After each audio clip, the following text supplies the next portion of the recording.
ഇപ്പോൾ എല്ലായിടത്തും ട്രെൻഡിങ് ആയിട്ടുള്ള ഒന്നാണല്ലേ മസാല ഷവായ. അപ്പോൾ മസാല ഷവായ കഴിക്കാനായിട്ട് ഇനി ആരും പുറത്തൊന്നും പോവേണ്ട, ഓവനൊന്നും ഇല്ലെങ്കിലും നമുക്ക് വീട്ടിൽ ഈസി ആയിട്ട് മസാല ഷവായ ഉണ്ടാക്കിയെടുക്കാം. അപ്പോൾ അതിനായിട്ട് ഞാനിവിടെ ഫുൾ ചിക്കനാണ് കേട്ടോ എടുത്തിട്ടുള്ളത്. ചിക്കൻ കട്ട് ചെയ്തെടുത്തിട്ടില്ല. സ്കിന്നുള്ള ഫുൾ ചിക്കൻ എടുക്കുമ്പോൾ ഇതുപോലെ സ്കിന്നുള്ള ചിക്കൻ എടുക്കുക. ഇനിയിപ്പോൾ നിങ്ങൾക്ക് കട്ട് ചെയ്തിട്ടുള്ള പീസ് വെച്ചിട്ടും ചെയ്യാം. നമ്മൾ അൽഫാമിൻ്റെ ഒക്കെ പീസ് പോലെ ചിക്കനെ 4ആയിട്ടൊന്ന് പീസാക്കി എടുത്താൽ മതി. സ്കിന്നില്ലാത്തതാണെന്നുണ്ടെങ്കിൽ പീസാക്കി എടുത്തിട്ട് ചെയ്യാണ് കേട്ടോ നല്ലത്. കാരണം നമ്മൾ ഈ ഒരു മുഴുവൻ ചിക്കൻ വേവിച്ചെടുക്കുന്ന സമയത്ത് സ്കിന്നില്ലെങ്കിൽ ഇതിൽ നിന്ന് ചിക്കനൊക്കെ ഇങ്ങനെ വേർപെട്ട് പോകാൻ ചാൻസ് ഉണ്ട് നന്നായിട്ട് വേവിച്ചെടുക്കുന്ന സമയത്ത്. അപ്പോൾ സ്കിന്നുണ്ടാകുമ്പോൾ അങ്ങനെ അങ്ങ് വേർപെട്ട് പോവില്ല, എന്നാൽ നന്നായിട്ട് കുക്കായിട്ട് വരികയും ചെയ്യും. അപ്പോൾ ഞാനിവിടെ എടുത്തിട്ടുള്ളത് സ്കിന്നുള്ള ഒരു ഫുൾ ചിക്കന് ആണ്. നന്നായിട്ട് ഇത് കഴുകി വൃത്തിയാക്കി എടുത്തിട്ടുണ്ട്. പിന്നെ ഇങ്ങനെ ഫുൾ ചിക്കൻ എടുക്കുമ്പോൾ 1 കിലോഗ്രാമിന് താഴെയുള്ള ചിക്കൻ വേണം കേട്ടോ എടുക്കാൻ, എന്നാലുള്ള നമുക്കത് പെട്ടെന്ന് കുക്കായിട്ട് കിട്ടുള്ളൂ.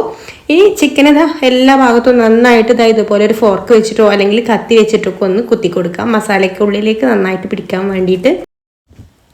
ഇനി നമുക്കിതിലേക്ക് മസാല ഒന്ന് റെഡിയാക്കി എടുക്കണം. അപ്പോൾ അതിനായിട്ട് ഞാനിവിടെ ഒരു 12 കാശ്മീരി മുളക് നന്നായിട്ടൊന്ന് കുതിർത്തെടുത്തിട്ടുണ്ട്. ഇത് അത്യാവശ്യം നല്ല വലുപ്പമുള്ള മുളകാണ്, അതുകൊണ്ട് 12 എണ്ണമാണ് എടുത്തിട്ടുള്ളത്. ചെറിയ മുളകൊക്കെ ആണെന്നുണ്ടെങ്കിൽ ഒരു 15 എണ്ണം വേണ്ടി വരും. ഇത് നന്നായിട്ട് കുതിർത്തെടുക്കണം കേട്ടോ, എന്നാലും ഉള്ളൂ നന്നായിട്ട് അരിഞ്ഞു കിട്ടുള്ളൂ. അപ്പോൾ കുതിർത്തെടുത്തിട്ടുള്ള മുളക് ഇതുപോലെ ചെറുതായിട്ടൊന്ന് കട്ട് ചെയ്തെടുത്തിട്ട് മിക്സിയുടെ ജാറിലേക്ക് ചേർത്ത് കൊടുക്കുന്നുണ്ട്. എന്നിട്ടിത് നന്നായിട്ടൊന്ന് അരച്ചെടുക്കാം. അപ്പോൾ ഇതുപോലെ നല്ല ഫൈനായിട്ടൊന്ന് അരച്ചെടുത്തതിന് ശേഷം പിന്നെ ഇതിലേക്ക് ഒരു 8-10 ചെറിയുള്ളിയും അതുപോലെ ഒരു 8-10 വെളുത്തുള്ളി അല്ലിയും ഒരു 1.5 ഇഞ്ച് നീളത്തിലുള്ള കഷ്ണം ഇഞ്ചിയും ചേർത്ത് കൊടുക്കുന്നുണ്ട്. അതുപോലെ അത്യാവശ്യം വലുപ്പത്തിലുള്ള ഒരു തക്കാളിയും പിന്നെ കുറച്ച് കൂടുതൽ തന്നെ മല്ലിയിലയും ചേർത്ത് കൊടുത്തിട്ട് നന്നായിട്ടൊന്ന് അരച്ചെടുത്തതിന് ശേഷം ഒരു ബൗളിലേക്ക് മാറ്റാം. അപ്പോൾ ഞാൻ ഈ മുളക് അരച്ച് വെച്ചതിൽ നിന്ന് ഒരു ടേബിൾ സ്പൂൺ മുളക് അവിടെ അരച്ചത് മാറ്റി വെച്ചിട്ടുണ്ടായിരുന്നു കേട്ടോ. അപ്പോൾ ഈ ഒരു മസാലയ്ക്കൊന്ന് മിക്സ് ചെയ്ത് നോക്കിയിട്ട് ആവശ്യത്തിന് ചേർത്ത് കൊടുക്കാമെന്ന് വിചാരിച്ചിട്ട് അപ്പോൾ ഇതും കൂടെ ഞാൻ ഇതിലേക്ക് തന്നെ ചേർത്ത് കൊടുക്കുന്നുണ്ട്. എരിവൊക്കെ നല്ല കറക്റ്റാണ്, ഒരുപാട് ഓവർ ആവുമെന്ന് വിചാരിച്ചിട്ടാണ് കുറച്ച് മാറ്റി വെച്ചിട്ടുള്ളത്. അപ്പോൾ ആദ്യം ഈ ഒരു മുളകിൻ്റെ പേസ്റ്റ് മാത്രമാക്കി എടുക്കുകയാണെന്നുണ്ടെങ്കിൽ ഇങ്ങനെ നമുക്ക് പാകത്തിന് എടുത്താൽ മതി കേട്ടോ.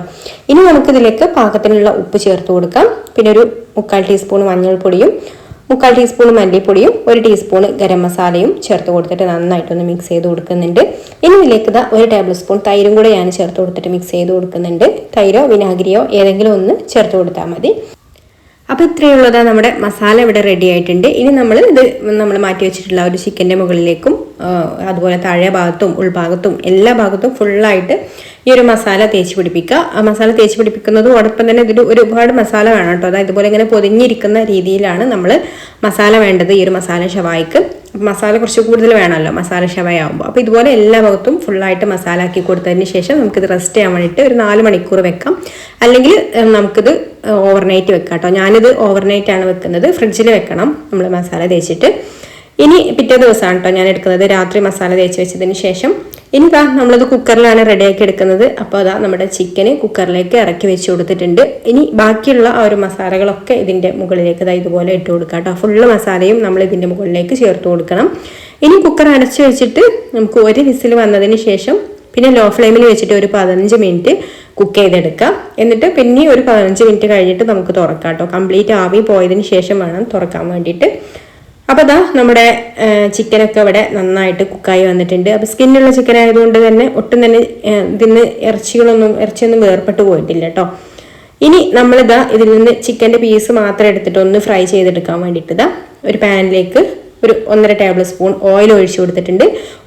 ഓയിൽ ചൂടായി വരുന്ന സമയത്ത് നമ്മൾ ഈ ഒരു മസാല ഒന്നും ഇല്ലാതെ ചിക്കന് മാത്രമായിട്ട് ഇതുപോലെ എടുത്തിട്ട് ഈ ഓയിലിലേക്ക് വെച്ച് കൊടുത്തിട്ട് ഒന്ന് ഫ്രൈ ചെയ്തെടുക്കാം. ഒരു സൈഡ് റെഡി ആയിട്ട് വരുമ്പോൾ ഒന്ന് തിരിച്ചിട്ട് കൊടുക്കാം. അങ്ങനെ എല്ലാ സൈഡും തിരിച്ചു മറിച്ച് കൊട്ട് കൊടുത്ത് ഇതുപോലെ ഒന്ന് മൂത്ത് കഴിഞ്ഞാൽ പിന്നെ നമുക്കിത് മാറ്റി വെച്ചിട്ട് ഇതേ കടായിലേക്ക് നമ്മൾ കുക്കറിലുള്ള ഒരു മസാലയുടെ വെള്ളം ഒഴിച്ചു കൊടുക്കുക. വെള്ളം ഒഴിച്ചു കൊടുത്തിട്ട് തിളപ്പിച്ചിട്ട് ഇതൊന്ന് വറ്റിച്ചെടുക്കണം. ഇതുപോലെ ഒന്ന് നല്ല തിക്കാക്കി എടുക്കണം കേട്ടോ. അപ്പോൾ ഗ്രേവിയൊക്കെ ഇവിടെ നല്ല തിക്കായി വന്നിട്ടുണ്ട്. എത്ര ആണോ തിക്കാക്കി എടുക്കേണ്ടത് അതിനനുസരിച്ചിട്ട് നമുക്ക് തിക്കാക്കി എടുക്കാം കേട്ടോ. ഒരുപാട് കുറച്ചും കൂടെ ദിവസമായിട്ട് വേണമെന്നുണ്ടെങ്കിൽ അങ്ങനെയും ആക്കിയെടുക്കാം. ഇനി നമ്മളിതാ സെർവ് ചെയ്യുന്നതിനായിട്ട് ആദ്യം തന്നെ പ്ലേറ്റിലേക്ക് ഈ ഒരു മസാല ഇതുപോലെ ഒന്ന് നിരത്തി വെച്ച് കൊടുക്കുക. എന്നിട്ട് അതിൻ്റെ മുകളിൽ നമ്മുടെ ചിക്കൻ വെച്ച് കൊടുക്കുക. പിന്നെ വീണ്ടും നമ്മൾ ചിക്കൻ്റെ മുകളിൽ ബാക്കിയുള്ള മസാല മൊത്തത്തിൽ ഇതുപോലെ അങ്ങ് പൊതിഞ്ഞു കൊടുക്കുക കേട്ടോ. അപ്പോൾ അതാ ഇത്രയേ ഉള്ളൂ, നമ്മുടെ അടിപൊളിയായിട്ടുള്ള മസാല ഷവായ റെഡി ആയിട്ടുണ്ട്. അടിപൊളി ടേസ്റ്റാണ്. നമുക്ക് വീട്ടിൽ ഈസി ആയിട്ട് ഉണ്ടാക്കിയെടുക്കാം. പാർട്ടികൾക്കോ അല്ലെങ്കിൽ നമുക്ക് വീട്ടിൽ വെറുതെ കഴിക്കാനാണെന്നുണ്ടെങ്കിലും പെട്ടെന്ന് ഉണ്ടാക്കിയെടുക്കാൻ പറ്റിയിട്ടുള്ള ഒരു റെസിപ്പിയാണ്. ഇഷ്ടമായിട്ടുണ്ടെങ്കിൽ ലൈക്ക് ചെയ്യാനും ഷെയർ ചെയ്യാനും ചാനൽ സബ്സ്ക്രൈബ് ചെയ്യാനും ഫേസ്ബുക്കിലാണ് കാണുന്നതെന്നുണ്ടെങ്കിൽ പേജ് ഒന്ന് ഫോളോ ചെയ്യാനും കൂടി മറക്കല്ലേ. അപ്പോൾ ഇനി മറ്റൊരു നല്ല റെസിപ്പിയുമായിട്ട് അടുത്ത വീഡിയോയിൽ കാണാം. താങ്ക്